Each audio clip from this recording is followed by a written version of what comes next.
पाठशाला की शुरुआत इस वक्त के सबसे बड़ी खबर, सबसे महत्वपूर्ण चैप्टर से। दिल्ली की नई मुख्यमंत्री रेखा गुप्ता बन गई हैं। उनके नाम का ऐलान हो गया है अब से थोड़ी देर पहले। लेकिन आपके मन में भी सवाल होगा कि रेखा गुप्ता ही क्यों बनी भाई मुख्यमंत्री, कोई और क्यों नहीं बना? मोदी शाह के दिमाग में क्या चल रहा है? रेखा गुप्ता को सीएम बनाकर आखिर केजरीवाल का गेम एंड कर दिया गया है क्या? देखिए, दिल्ली में तो नरेंद्र मोदी ने गजब का खेल किया है।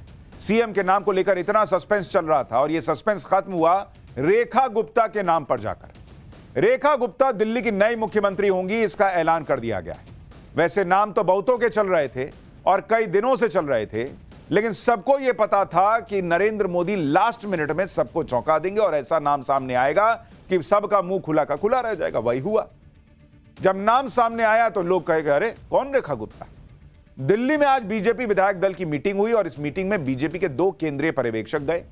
अंदर मीटिंग चल रही थी और बाहर मीडिया, सोशल मीडिया पर इतनी जबरदस्त हलचल मची हुई थी क्योंकि सब सोच रहे थे कि नरेंद्र मोदी और अमित शाह ने आखिर किसका नाम सोचा है और दिल्ली के लिए क्या प्लान बनाया हुआ है।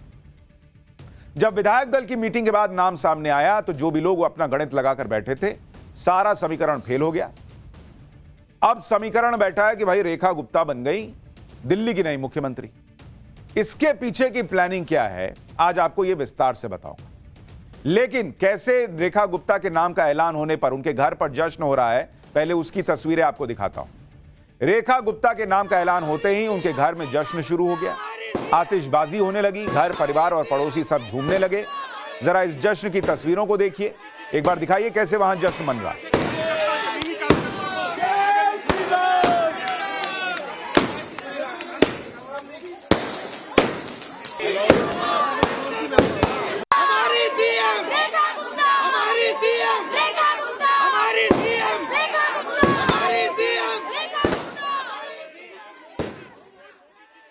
रेखा गुप्ता के घर के लोग, उनके आसपास आस पड़ोस के लोग सब हैरान हैं क्योंकि रेखा गुप्ता तो पहली बार विधायक बनी थी। तो कोई सोच भी नहीं रहा था कि भाई पहली बार विधायक बनी है, सीएम भी बन सकती हैं क्या। लेकिन नरेंद्र मोदी की यही खास बात है कि वो ये नहीं देखते कि पहली बार की विधायक हैं या दूसरी बार की। पब्लिक उनको पहली बार जान रही है या पहले से जानती है? भाई बीजेपी तो जान रही है ना, आज से तो नहीं है बीजेपी में, अभी तो नहीं आई है, काम तो पहले से कर रही हैं। तो नरेंद्र मोदी के लिए यही मायने रखता है। उनकी प्लानिंग दूर की है और जो वो एक लीडरशिप की खेप तैयार कर रहे हैं, जिसमें हिमंता हैं, जिसमें योगी हैं, जिसमें धामी हैं, जिसमें मोहन यादव हैं, बहुत सारे ऐसे नाम वो जोड़ते जा रहे हैं, नए नए लोगों को मौका देगा। और नरेंद्र मोदी को लगता है कि कौन जनता के काम करके दिखाएगा, यह सबसे बड़ा क्राइटेरिया होना चाहिए। नरेंद्र मोदी ने दिल्ली की जो गारंटी दी है उसे पूरा करके कौन दिखाएगा। सीएम के लिए रेखा गुप्ता का नाम आया तो रेखा गुप्ता ने यही बात सबसे पहले कही भी कि वो दिल्ली में पीएम मोदी के विजन को पूरा करेंगी। रेखा गुप्ता ने कहा कि मुझ पर विश्वास कर मुख्यमंत्री पद का दायित्व सौंपने के लिए मैं सभी शीर्ष नेतृत्व का हृदय से आभार व्यक्त करती हूं। आपके इस विश्वास और समर्थन ने मुझे नई ऊर्जा और प्रेरणा दी है।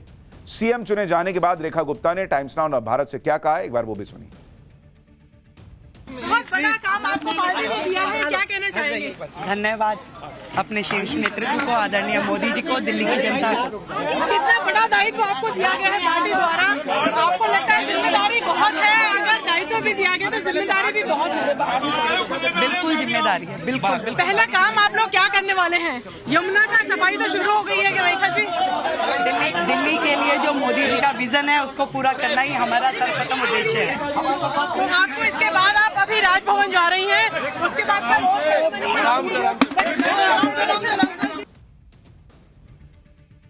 रेखा गुप्ता को सीएम बनाना दिल्ली के लिए बहुत बड़ा सरप्राइज है। इससे न सिर्फ केजरीवाल के कैंप में खलबली मची होगी, बल्कि खुद दिल्ली बीजेपी में भी खलबली मच गई होगी, क्योंकि दिल्ली बीजेपी में काफी पुराने नेता हैं जिनका अपना दबदबा है। आप देखिए, रेखा गुप्ता वो नेता हैं जो वहां बैठक में भी पीछे की लाइन में बैठी होती थी, लेकिन इन पुराने चेहरों के बीच एक पहली बार की विधायक को सीएम बनाकर नरेंद्र मोदी और अमित शाह ने बहुत सारे समीकरण बना भी दिए और बिगाड़ भी दिए। भाई रेखा गुप्ता पहली बार की विधायक जरूर है, लेकिन वो राजनीति में नहीं है। रेखा गुप्ता का राजनीतिक करियर क्या है, आपको उसके बारे में बताता हूं। वो शालीमार बाग से पहली बार विधायक चुनी गई, करीब 30,000 वोट के बड़े अंतर से चुनाव जीती। विधायक बनने से पहले पार्षद भी रही हैं, दिल्ली महिला मोर्चा की उपाध्यक्ष रह चुकी है, लंबे वक्त से आरएसएस से जुड़ी रही हैं, संघ के स्टूडेंट विंग एबीवीपी के जरिए राजनीतिक सफर उन्होंने शुरू किया।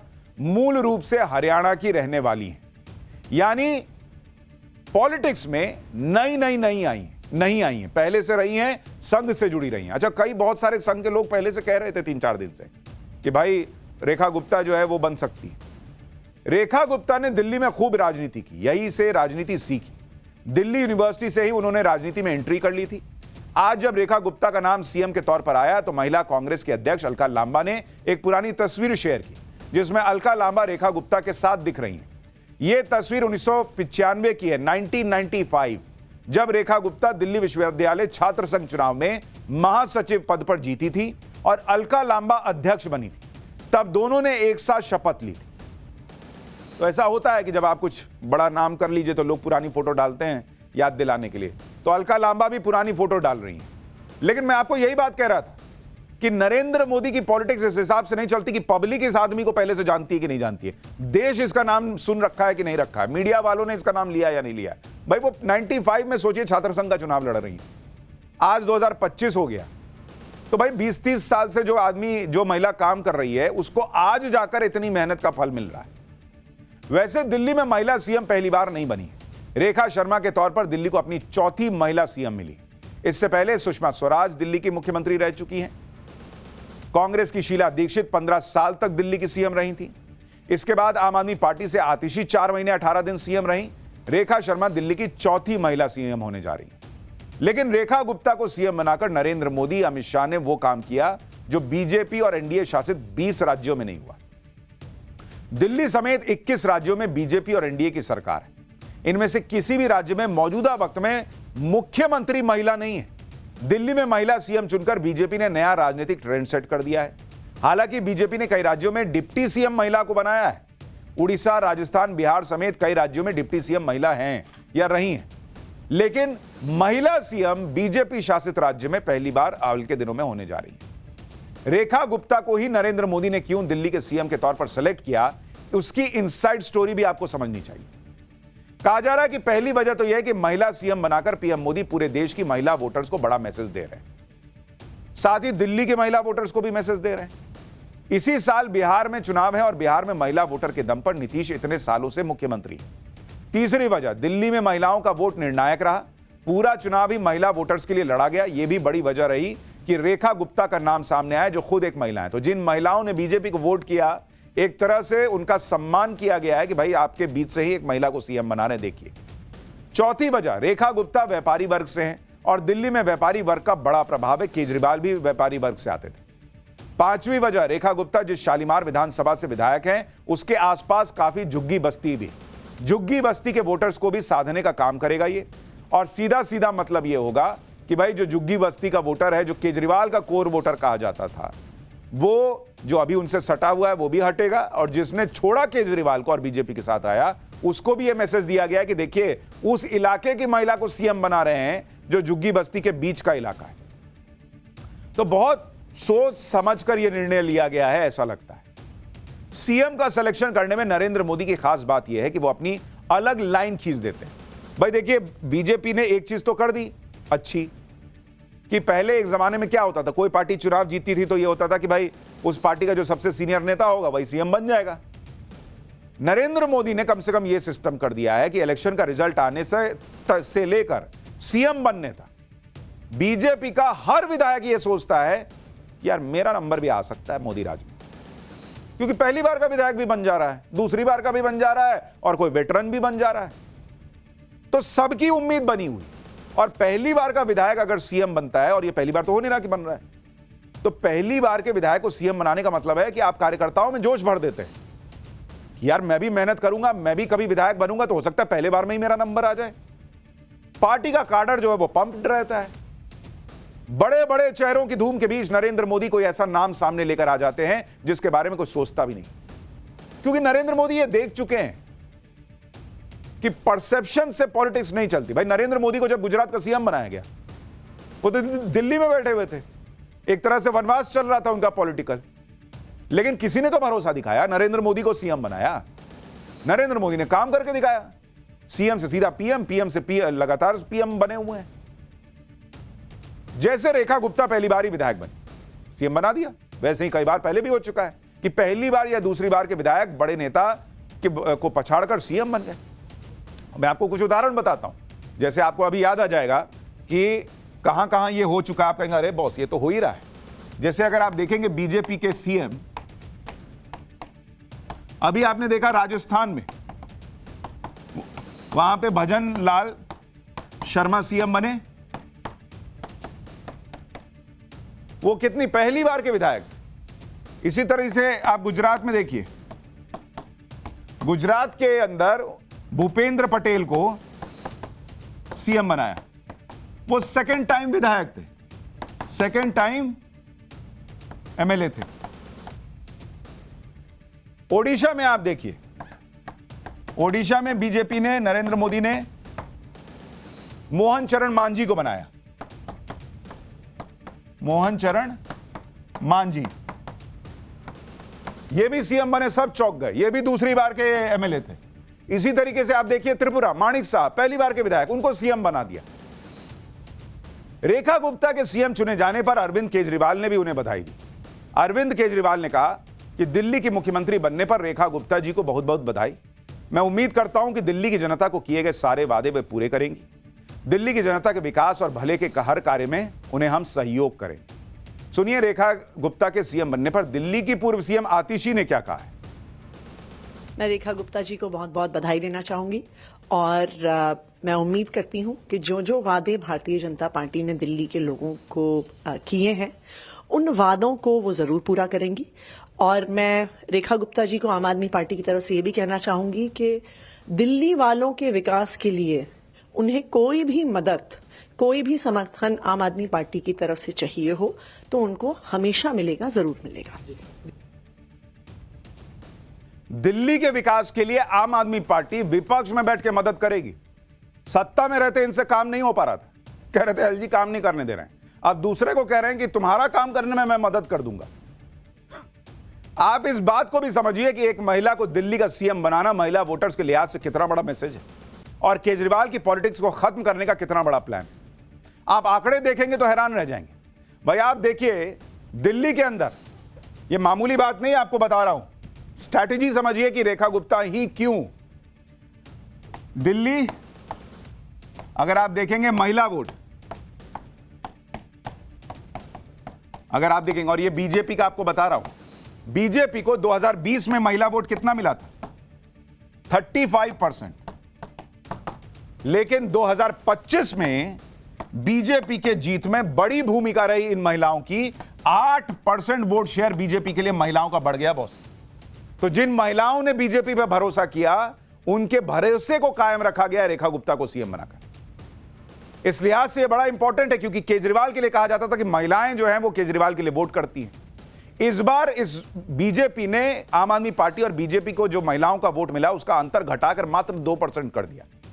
सोचिए अगर महिला वोट बीजेपी को इतनी बड़ी संख्या में नहीं मिलता तो बीजेपी के वोट शेयर में इतना बड़ा जंप ना आता और ये 2% का अंतर शायद न देखने को मिलता और शायद बीजेपी सरकार में आज नहीं होती अगर ये 43% महिलाओं ने बीजेपी के लिए वोट न किया होता। क्योंकि बीजेपी और आम आदमी पार्टी के बीच जो वोटिंग परसेंटेज का अंतर है ओवरऑल वो 2% का था। दिल्ली के बीजेपी दफ्तर से हमारे साथ रविकांत जुड़ रहे हैं और रविकांत के पास एक बार चलते हैं। रविकांत जरा ये बताइए, रेखा गुप्ता के नाम का ऐलान तो हो गया लेकिन वहां माहौल क्या है? क्योंकि बड़े बड़े लोग उम्मीद लगाए बैठे थे कि हमारा नंबर आएगा, लेकिन आ तो गया रेखा गुप्ता का नंबर। तो खुशी का माहौल है, गम का माहौल है, क्या माहौल है? जरा बात कीजिए और इसको लेकर लोग सोच क्या रहे हैं।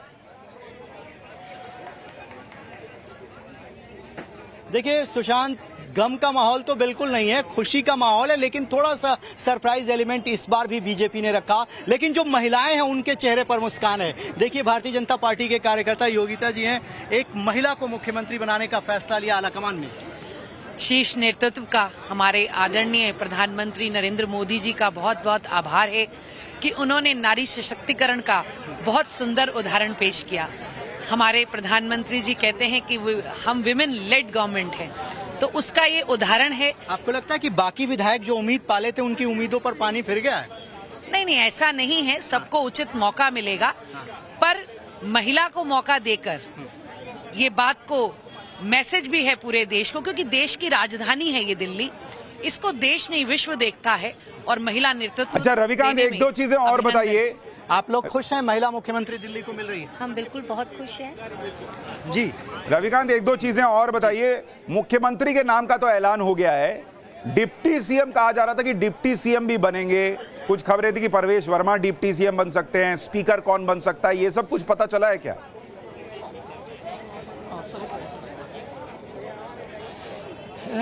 देखिए सुशांत, एक प्रस्ताव जो है वो सर्वसम्मति से यहाँ पर रखा गया रेखा गुप्ता का, और वो प्रस्ताव खुद प्रवेश वर्मा, विजेंद्र गुप्ता और सतीश उपाध्याय ने रखा, और 9 विधायकों ने सर्वसम्मति से उस पर अपनी सहमति जताई है, यानी विधायक दल का नेता चुना गया है। इसके अलावा दूसरा प्रस्ताव आज की बैठक में नहीं रखा गया, लेकिन सूत्र ये बता रहे हैं कि विजेंद्र गुप्ता को विधानसभा का स्पीकर बनाया जा सकता है। एक ट्वीट आया नितिन गडकरी का, जो कि केंद्रीय मंत्री हैं, उन्होंने ट्वीट करके प्रवेश साहिब सिंह वर्मा को धन्यवाद दिया डेप्यूटी सीएम बनने के लिए, तो वहां से थोड़ा सा कंफ्यूजन निकला। लेकिन जब विधायक दल की बैठक से विधायक बाहर निकले, हमने विधायकों से बातचीत की कि क्या इस तरीके की कोई चर्चा अंदर हुई, तो उन्होंने कहा कि अब ये पूरा का पूरा फैसला जो है रेखा गुप्ता के ऊपर डिपेंड करता है कि वो मुख्यमंत्री के रूप में शपथ लेंगी, तो वो अपनी कैबिनेट में किसको क्या जिम्मेदारी देने वाली है। लेकिन इतना हिंट जरूर मिला है कि प्रवेश वर्मा ने अरविंद केजरीवाल को नई दिल्ली विधानसभा सीट से हराया है, और वो आम आदमी पार्टी के सबसे बड़े नेता थे, दिल्ली के मुख्यमंत्री भी रहे। ऐसे में प्रवेश वर्मा को भी इनाम मिलेगा। अब वो डिप्टी सीएम बनेंगे, मंत्री बनेंगे, ये अभी तक तय नहीं हुआ है। ठीक है, आज जो रविकांत, मैं आपके पास आऊंगा। ये तस्वीरें हम दर्शकों को दिखा दें। ये दिल्ली में राजभवन की तस्वीरें हैं जहां पर बीजेपी के नेता पहुंच रहे हैं, क्योंकि आपको याद होगा कि कल शपथ ग्रहण है दिल्ली के अंदर 12 बजे, और उस शपथ ग्रहण में क्या होगा वो तो आगे बताऊंगा। लेकिन ये तस्वीर इसलिए इंपॉर्टेंट है क्योंकि अब चूंकि रेखा गुप्ता विधायक दल की नेता चुन ली गई हैं, तो ये आप तस्वीर देखिए। रेखा गुप्ता पहुंचेंगी, उनके साथ कुछ विधायक पहुंचेंगे, और वो एलजी के पास जाकर कहेंगे कि भाई अब हम सरकार बनाना चाहते हैं, सरकार बनाने के लिए दावा पेश करना चाहते हैं, हमारे पास नंबर है, और रेखा गुप्ता हमारी विधायक दल की नेता हैं। तो कल जो है एलजी रेखा गुप्ता को विधायक दल का नेता चुने जाने के बाद मुख्यमंत्री पद की शपथ दिलाएंगे, जो कि रामलीला मैदान में होगा। जो लोग ये कह रहे थे कि देखो बीजेपी तो अपना मुख्यमंत्री तय नहीं कर पा रही, आज बीजेपी ने उनके मुंह बंद कर दिए, और अब कल दिल्ली में बीजेपी सरकार का जो शपथ ग्रहण समारोह होने जा रहा है, उसे देखकर लोगों का मुंह खुला रह जाएगा, क्योंकि दिल्ली में बीजेपी का 27 साल पुराना सूखा खत्म हो रहा है, और बीजेपी ने 70 में से 48 सीटें जीतकर जबरदस्त सरकार बनाई, जिसका जश्न मनाना तो बनता है। इसलिए कल दिल्ली के ऐतिहासिक रामलीला मैदान में बीजेपी सरकार का शपथ ग्रहण समारोह भी ऐतिहासिक होने जा रहा है। शपथ ग्रहण का जो निमंत्रण पत्र है उसके मुताबिक शपथ ग्रहण की शुरुआत दोपहर 12 बजे होगी। पहले शपथ ग्रहण 4:30 बजे होना था, लेकिन अब 12 बजे दिल्ली के मुख्यमंत्री को शपथ दिलाया जाएगा। बताया जा रहा है कि शपथ ग्रहण की टाइमिंग इसलिए बदली गई है क्योंकि बीजेपी कोई भी शुभ काम अशुभ घड़ी में नहीं करती, इसलिए शपथ ग्रहण समारोह शुभ घड़ी में होगा और भव्य भी है, क्योंकि बीजेपी के लिए मौका किसी उत्सव से कम नहीं है। शपथ ग्रहण के दौरान उत्सव जैसा माहौल भी होना चाहिए, इसके लिए बीजेपी ने पूरा इंतजाम कर लिया है। शपथ ग्रहण से पहले गीत संगीत का रंगारंग कार्यक्रम होगा, जिसमें मशहूर सिंगर कैलाश खेर परफॉर्म करेंगे। 50 से ज्यादा फिल्मी सितारों को शपथ ग्रहण का न्योता भेजा गया है। बाबा रामदेव और स्वामी चिदानंद समेत कई धर्मगुरुओं को भी शपथ ग्रहण में बुलाया गया है। कई नामी उद्योगपतियों को भी आमंत्रित किया गया है। प्रमुख देशों के राजनयिकों को भी आमंत्रण भेजा गया है। यानी जबरदस्त ग्रैंड जिसको कहते हैं ना शपथ ग्रहण समारोह, वो दिल्ली में होने जा रहा है। शपथ ग्रहण समारोह के लिए रामलीला मैदान में तैयारियां लगभग फाइनल स्टेज पर है। ये वही रामलीला मैदान है जहां से केजरीवाल की पॉलिटिक्स ने जन्म लिया था, और उसी रामलीला मैदान उनकी पॉलिटिक्स में जो ब्रेक लगा है वो सेलिब्रेट भी होगा। बीजेपी उसी रामलीला मैदान में शपथ ग्रहण करके केजरीवाल को ये तस्वीरें दिखाएगी कि जिस रामलीला मैदान में जिम्मेदारी दी थी उसको नहीं पूरा करो तो क्या होता है, बाहर बैठना पड़ता है। वैसे कहा जा रहा है कि शायद केजरीवाल को भी बुलाएंगे। शपथ ग्रहण समारोह में बीजेपी ने 3 स्टेज तैयार करवाए। मुख्य स्टेज पर पीएम मोदी, उपराज्यपाल वीके सक्सेना के साथ ही मनोनीत मुख्यमंत्री और मंत्रिपरिषद के सहयोगी सदस्य होंगे। दूसरे स्टेज पर धर्मगुरु और विशेष मेहमान बैठेंगे। तीसरे स्टेज पर दिल्ली के मौजूदा सांसद और चुने हुए विधायक बैठेंगे। शपथ ग्रहण के इंतजामों की एक रिपोर्ट दिखाता हूं, उसके बाद बताऊंगा कि पीएम मोदी ने शपथ ग्रहण समारोह को लेकर जो विपक्षी सवाल उठा रहे थे उनकी बोलती बंद करने के लिए क्या क्या इंतजाम किया है। आप देख सकते हैं ये रामलीला मैदान की तस्वीरें हैं। आपको बता दें कि मंच जो है वो सज चुका है। इसके साथ ही 3 मंच तैयार किए गए हैं। आप देख सकते हैं बहुत तेजी के साथ काम यहाँ पर होता हुआ नजर आ रहा है। 5000 से ज्यादा सुरक्षा कर्मी इस वक्त तैनात है और कल की जो तस्वीरें होंगी उसे भव्य बनाने के लिए बीजेपी पूरी कोशिश कर रही है और जोरों शोरों से यहाँ पर तैयारियां जो है वो साफ नजर आ रही है। 27 साल बाद भाजपा का सीएम जो है वो रामलीला मैदान में शपथ लेने जा रहा है। बीजेपी के शपथ ग्रहण समारोह की ग्रैंड तैयारियों को देखकर विपक्ष के सीने में जबरदस्त दर्द तो हो रहा हो। राहुल गांधी जैसे विपक्षी नेता अक्सर कहते हैं कि मोदी तो सिर्फ विशेष दोस्तों का ख्याल रखते हैं, आम जनता को साइड करके रखते हैं। लेकिन आप देखिए कि कल दिल्ली में बीजेपी का जो शपथ ग्रहण समारोह होगा उसमें विपक्ष के आरोपों को कैसे ग्रहण लगाने का भी इंतजाम हुआ है। बीजेपी ने शपथ ग्रहण समारोह में सिर्फ वीवीआईपी को ही इन्वाइट नहीं किया है, बल्कि आम पब्लिक को भी न्योता दिया गया है। शपथ ग्रहण समारोह में दिल्ली के 1 लाख लोगों को बुलाया गया है, वो शामिल हो सकते हैं। दिल्ली के किसानों को भी शपथ ग्रहण में बुलाया गया है। केंद्र सरकार की योजनाओं के लाभार्थियों को भी इन्वाइट किया गया है। दिल्ली के झुग्गी बस्तियों के 250 विस्तारक और प्रधानों को भी आमंत्रित किया गया है, जिन्हें झुग्गी की जगह आवास दिए गए। ऐसे 10,000 लोगों को बुलाया गया है। ऑटो और कैब ड्राइवर्स को भी शपथ ग्रहण समारोह में शामिल होने का न्योता है। इसके अलावा दिल्ली के मजदूर और सफाई कर्मी के नुमाइंदे होंगे, शपथ ग्रहण समारोह में मौजूद रहें। मतलब समाज के हर वर्ग के लोग कल दिल्ली में बीजेपी सरकार के शपथ ग्रहण समारोह के साक्षी बनेंगे। जरा इसके बारे में सुनिए, फिर बीजेपी कल दिल्ली में एनडीए का शक्ति प्रदर्शन कैसे करने वाली है वो भी बताऊं। ओथ का सुबह का टाइम है, माननीय प्रधानमंत्री रहेंगे, बाकी कुछ राज्यों के मुख्यमंत्री भी आ रहे हैं और हमारे केंद्रीय नेतृत्व भी रहेगा। कुछ समाज के वरिष्ठ लोग भी बुलाए हैं हमने और सामने आपको दिल्ली की जनता में बहुत सारे हमारे श्रमिक दिखेंगे, गिग ड्राइवर्स दिखेंगे, ऑटो चालक, टैक्सी, इन सबको ऐसे लोगों को सबको हमने निमंत्रण किया है। कल का भव्य शपथ ग्रहण जो दिल्ली देखेगी, दिल्ली के मन की मुराद पूरी हुई है और दिल्ली ने 27 साल बाद एक राम राज्य की परिकल्पना जिसके साथ की है उसका शपथ ग्रहण होगा। मुझे लगता है कि हर दिल्ली वासी उसको मन से आनंदित होकर देखने वाला है। शपथ ग्रहण समारोह के लिए दिल्ली में बीजेपी ने जबरदस्त तैयारियां की। ये देखिए तस्वीरें आ गई हैं। एलजी से मिलने के लिए पहुंच गया है बीजेपी का प्रतिनिधि मंडल। आप देखिए विजेंद्र गुप्ता, दिल्ली बीजेपी के अध्यक्ष, रेखा गुप्ता, सब अंदर जा रहे हैं एलजी से मिलने के लिए, यानी सरकार बनाने के लिए वो जो है वो एलजी से मिलने जा रहे हैं कि भैया हमको बुलाइए, शपथ ग्रहण कराइए, हमारी जो है नेता चुन ली गई। कुछ मीडिया रिपोर्ट्स में यह भी दावा है कि शपथ ग्रहण के बहाने ही बीजेपी ऐसा कार्ड चलेगी जिससे दिल्ली में केजरीवाल के वोट बैंक में और सेंधमारी होगी। ऐसी खबरें हैं कि शपथ समारोह में पीएम मोदी का स्वागत झुग्गी के प्रधानों से कराया जाएगा। इस फैसले के जरिए बीजेपी सभी 250 झुग्गी क्लस्टर्स में बड़ा मैसेज पहुंचाने की तैयारी में। दिल्ली में हार के बावजूद झुग्गी बस्ती में आम आदमी पार्टी को अच्छे वोट मिले हैं। ऐसे में बीजेपी के इन इलाकों में अपनी पकड़ को मजबूत करने पर बीजेपी जोर दे रही है। ऐसा लग रहा है कि बीजेपी अब इस तैयारी में है कि दिल्ली में केजरीवाल की वापसी का हर दरवाजा बंद कर दो, ऐसी रेखा खींच दो, रेखा कि केजरीवाल लांघ ही ना पाए। दिल्ली के चुनाव में भी झुग्गी बस्ती के वोटर्स के लिए जबरदस्त लड़ाई हुई थी और अब उन झुग्गी बस्तियों के बीच के शालीमार बाग से एक महिला को सीएम बनाया जा रहा है और झुग्गी बस्ती वालों को भी शपथ ग्रहण में बुलाकर पूरा सम्मान दिया जा रहा है। प्रधानमंत्री मोदी अक्सर कहते हैं कि वो जो कुछ भी हैं आम जनता की वजह से, इसलिए वो अपनी हर जीत का जश्न जनता के साथ मनाते हैं। महाराष्ट्र में जीत के बाद भी शपथ ग्रहण समारोह में मोदी ने हर वर्ग के लोगों को इन्वाइट किया था। अब दिल्ली में भी वैसा ही होगा। वैसे बीजेपी ने शपथ ग्रहण समारोह में आम आदमी पार्टी के दोनों पूर्व मुख्यमंत्री यानी अरविंद केजरीवाल और आतिशी को भी इन्वाइट किया है और कांग्रेस अध्यक्ष मल्लिकार्जुन खड़गे को भी न्योता गया है कि आप भी आइए, बीजेपी की सरकार बनते देखिए। कांग्रेस को वैसे तो 0 आया लड्डू, लेकिन आइएगा शपथ ग्रहण में तो बीजेपी लड्डू खिलाएगी खाने वाला। खैर, कल दिल्ली में सिर्फ शपथ ग्रहण समारोह नहीं होगा बल्कि केंद्र में एनडीए का शक्ति प्रदर्शन भी होगा, क्योंकि शपथ ग्रहण में प्रधानमंत्री मोदी और अमित शाह तो मौजूद होंगे। तमाम बीजेपी शासित राज्यों के मुख्यमंत्री आएंगे। एनडीए शासित राज्यों के मुख्यमंत्री भी शपथ ग्रहण में शामिल होंगे। इसके अलावा केंद्र सरकार के मंत्रियों को भी शपथ ग्रहण के लिए बुलावा चला गया है। यानी कल पूरा विपक्ष एक बार फिर एनडीए की ताकत देखेगा। लेकिन विपक्ष तो विपक्ष है, उसको तो सवाल उठाने का मौका मिलना चाहिए।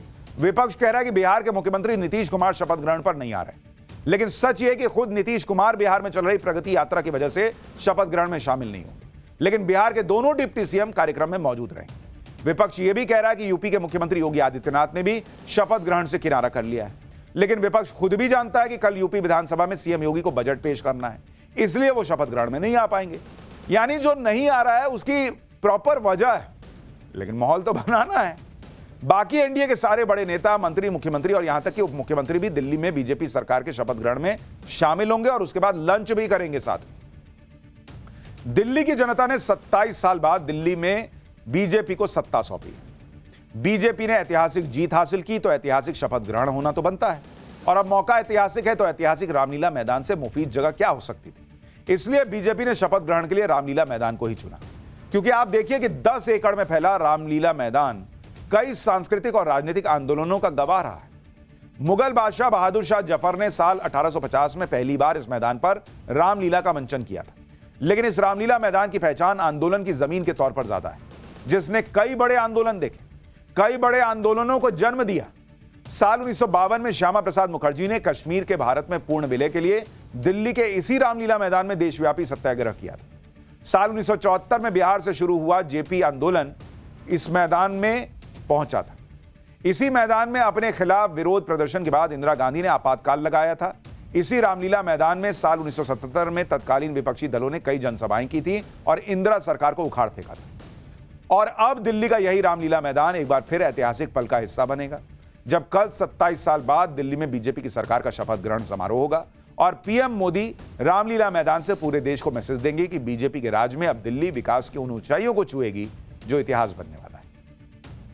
दिल्ली का नया सीएम तय हो गया, सरकार बनने जा रही है। नई सरकार से लोगों को उम्मीदें भी हैं। इन्हीं उम्मीदों और पीएम मोदी की गारंटी पर ही दिल्ली की जनता ने बीजेपी को चुना है। इसलिए नई सरकार को आते ही काम शुरू करना होगा। जश्न मनाने, रिलैक्स होने का टाइम नहीं है उनके पास।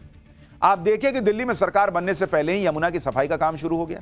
यमुना की सफाई के लिए बड़ी बड़ी मशीनें उतार दी गई। इसी से दिल्ली की जनता और दिल्ली में सरकार में शामिल होने वाले नेताओं को मैसेज चला गया कि दिल्ली में डबल इंजन की सरकार आ गई है तो काम भी तेजी से होना चाहिए, विकास तेजी से होना चाहिए। वरना आप सोचिए कि सरकार बनने से पहले काम कहां शुरू होता है बॉस। इतना ही नहीं, सरकार बनने से पहले ही नई सरकार को 100 दिन में क्या करना है यह भी तय हो गया। इसके लिए 100 दिन का एक्शन प्लान तैयार हो रहा है। सभी विभागों को 15 दिन और 1 महीना और 100 दिन के हिसाब से टारगेट दिया गया। बीजेपी के वादों के हिसाब से सभी विभाग अपना अपना एक्शन प्लान तैयार कर रहे हैं। दिल्ली में जनरल एडमिनिस्ट्रेशन डिपार्टमेंट 100 दिन के एक्शन प्लान को एक जगह फिर कंपाइल करेगा और सरकार बनते ही पहली कैबिनेट मीटिंग में प्रेजेंटेशन दी जाएगी। ऐसी भी खबरें हैं कि दिल्ली में कल शपथ लेने के बाद ही नई सरकार एक्शन मोड में आ जाएगी। रामलीला मैदान में शपथ के बाद नवनिर्वाचित सीएम दिल्ली सचिवालय जाएंगी। यहां पर पहली कैबिनेट की बैठक भी कल हो जाएगी। आमतौर पर पहली कैबिनेट बैठक अनौपचारिक होती है, जिसमें मंत्रियों को उनके विभाग के बारे में बताया जाता है, लेकिन माना जा रहा है कि कल होने वाली पहली कैबिनेट बैठक में ही बड़े बड़े फैसलों की फाइल साइन कर दी जाएगी, जिससे यह मैसेज चला जाएगा कि दिल्ली में डबल इंजन तेजी से दौड़ रहा है। दिल्ली में बीजेपी ने अपने मैनिफेस्टो में जो वादे किए थे उसके मुताबिक पहली कैबिनेट में ताबड़तोड़ फैसले हो सकते हैं। जैसे कहा जा रहा है कि पहला फैसला हो सकता है कि दिल्ली में पहली कैबिनेट मीटिंग में मोदी सरकार की आयुष्मान भारत योजना को लागू किया जाए। बीजेपी ने चुनाव में इसका वादा किया था। आयुष्मान भारत योजना के तहत मोदी सरकार की तरफ से दिल्ली वालों को 5 लाख का बीमा कवर मिलेगा और दिल्ली सरकार की तरफ से 5 लाख का अतिरिक्त कवर भी मिलेगा। इस फैसले को तुरंत लागू करने के लिए स्वास्थ्य विभाग की तरफ से कैबिनेट नोट कहा जा रहा है कि तैयार कर लिया गया। दूसरा बड़ा फैसला जो कल हो सकता है कि यमुना नदी की सफाई के लिए अलग से समिति बनाने का फैसला हो जाए। तीसरा फैसला, महिलाओं को हर महीने 2,500 रुपए देने के फैसले पर कैबिनेट की मुहर लग सकती है। पीएम मोदी ने महिला दिवस 8 मार्च तक इसे शुरू करने की घोषणा की थी। चौथा फैसला, दिल्ली में अरविंद केजरीवाल की सरकार में हुए कथित भ्रष्टाचार की जांच के लिए एसआईटी के गठन का भी फैसला लिया जा सकता है। इसके अलावा दिल्ली में समस्याओं की एक लंबी लिस्ट है। इन समस्याओं को निपटाने के लिए भी दिल्ली की नई बीजेपी सरकार की तैयारी पक्की है। दिल्ली में मुख्य सचिव ने अलग अलग विभागों को टास्क दे दिया है। रिहायशी इलाकों में सीवर के ओवरफ्लो को चेक करने के लिए कहा गया है। सड़कें जहां जहां टूटी फूटी है उन्हें ठीक करने पर जोर रहेगा। मॉनसून से पहले जल जमाव की समस्या से निपटने के उपायों पर काम होगा। दिल्ली में कई एजेंसीज हैं, सबके अपने अपने इलाके बटे हुए हैं, इसलिए सभी एजेंसीज के बेहतर समन्वय के लिए एक सेंट्रलाइज्ड कंट्रोल रूम सेटअप करने का भी प्लान है, जिससे रियल टाइम डेटा मिल सके और संबंधित विभाग समस्या पर तुरंत एक्शन ले सके। दिल्ली में ट्रैफिक जैम एक बड़ी समस्या है। दिल्ली के ट्रैफिक को डीकंजेस्ट करने के लिए भी शुरुआती 100 दिनों में काम होगा। पीडब्ल्यूडी के सूत्रों के मुताबिक रिंग रोड और आउटर रिंग रोड को और चौड़ा करना भी 100 दिन के एक्शन प्लान में शामिल है। दिल्ली में भैरव मार्ग इंटरसेक्शन से सन डायल रोड के बीच रिंग रोड के 4 किलोमीटर के स्ट्रेच को पूरा करने का काम इसी हफ्ते शुरू हो चुका है और इसे 100 दिन में कहा जा रहा है कि पूरा कर लिया जाएगा। इसी तरह मोदी मिल फ्लाईओवर से आईआईटी फ्लाईओवर के बीच आउटर रिंग रोड के 7 किलोमीटर के लंबे स्ट्रेच को भी रीडेवलप करने का प्लान, मतलब तूफानी गति से काम करने का प्लान है। यह बात हर कोई जानता है कि दिल्ली में जो भी होता है उसका मैसेज पूरे देश में जाता है, इसलिए दिल्ली की नई सरकार पर परफॉर्मेंस का और ज्यादा प्रेशर होगा। दूसरी बात, दिल्ली का चुनाव भी पीएम मोदी की गारंटी पर लड़ा गया है। 8 फरवरी को जब दिल्ली के नतीजे आए थे, उसी दिन पीएम मोदी ने इस बात के संकेत दिए थे कि दिल्ली में बीजेपी की नई सरकार को क्या क्या करना है, उनकी प्राथमिकता क्या रहेगी। पीएम मोदी ने नई सरकार के लिए भविष्य का खांचा उसी दिन खींच दिया था। उन्होंने कह दिया था कि सब दिल्ली में बीजेपी सरकार के कामकाज में रिफ्लेक्ट होगा। तब उन्होंने कुछ बड़ी बातें कही थी जो आज याद करनी चाहिए। उन्होंने कहा था कि दिल्ली को विकसित भारत की विकसित राजधानी बनाएंगे, पूरी गंभीरता से धरातल पर रहकर काम करेंगे, टूटी हुई सड़कें, कूड़े के ढेर, सीवर ओवरफ्लो और प्रदूषित हवा सब खत्म होगा। दिल्ली की जनता इन सब समस्याओं से त्रस्त रही है। कोशिश रहेगी कि पूरे क्षेत्र में मोबिलिटी और इंफ्रास्ट्रक्चर पर ढेर सारा काम हो। दिल्ली को देश का सर्वश्रेष्ठ अर्बन इंफ्रास्ट्रक्चर मिलना ही चाहिए। यमुना जी को हम दिल्ली शहर की पहचान बनाएंगे। पहले विधानसभा सेशन में ही सीएजी की रिपोर्ट सदन में रखी जाएगी। हम हमारी शक्ति, समय, सत्ता, सुख में नहीं बर्बाद करेंगे। हम इस अवसर को सेवा के लिए खपा देंगे। यह प्रधानमंत्री मोदी ने उसी दिन कह दिया था कि भाई ये सब हम कर देंगे, आप इसके लिए चिंता मत करो। अब वो होने भी जा रहा है। रेखा गुप्ता को दिल्ली का नियम चुने जाने पर उनके घर पर कैसा माहौल है, परिवार वाले क्या कह रहे हैं, एक बार वो भी सुनिए, फिर अगला चैप्टर खोलता हूं। बस आशीर्वाद उसको, बड़े ऐसे ही बस घर संभाल लेता। अब समाज सेवा करे, समाज का काम करे, समाज में अपना नाम करे अच्छे से जैसे कर रही है, और तरक्की करे। जी वो मेरी जेठानी है और मेरा बस यही है कि बहुत खुश है परिवार उनकी इस जीत से, उन्हें जो मुकाम मिला उसके लिए बस बहुत बहुत शुक्रिया और सब परिवार बहुत खुश है। रेखा जी ने जो काम शालीमार बाग के लिए किया है वो काम कोई कर भी नहीं सकता, और जो लोगों के साथ जमीन से जुड़ी हुई थी, वो जिस तरीके से वो जुड़ी हुई थी हर एक इंसान के साथ, वो काबिले तारीफ है। रेखा जी अव्वल दर्जे की नेता थी, है और रहेगी जिंदगी भर। उनकी बहन रेखा गुप्ता ने बहुत मेहनत करी, जिसका फल सबके सामने आज है, और सभी ब्लॉक वासियों ने बहुत सहयोग दिया, जिसका फल सामने है। ये तो वार्ड पार्षद सीधा सीएम बनना बहुत बड़ी छलांग है ये।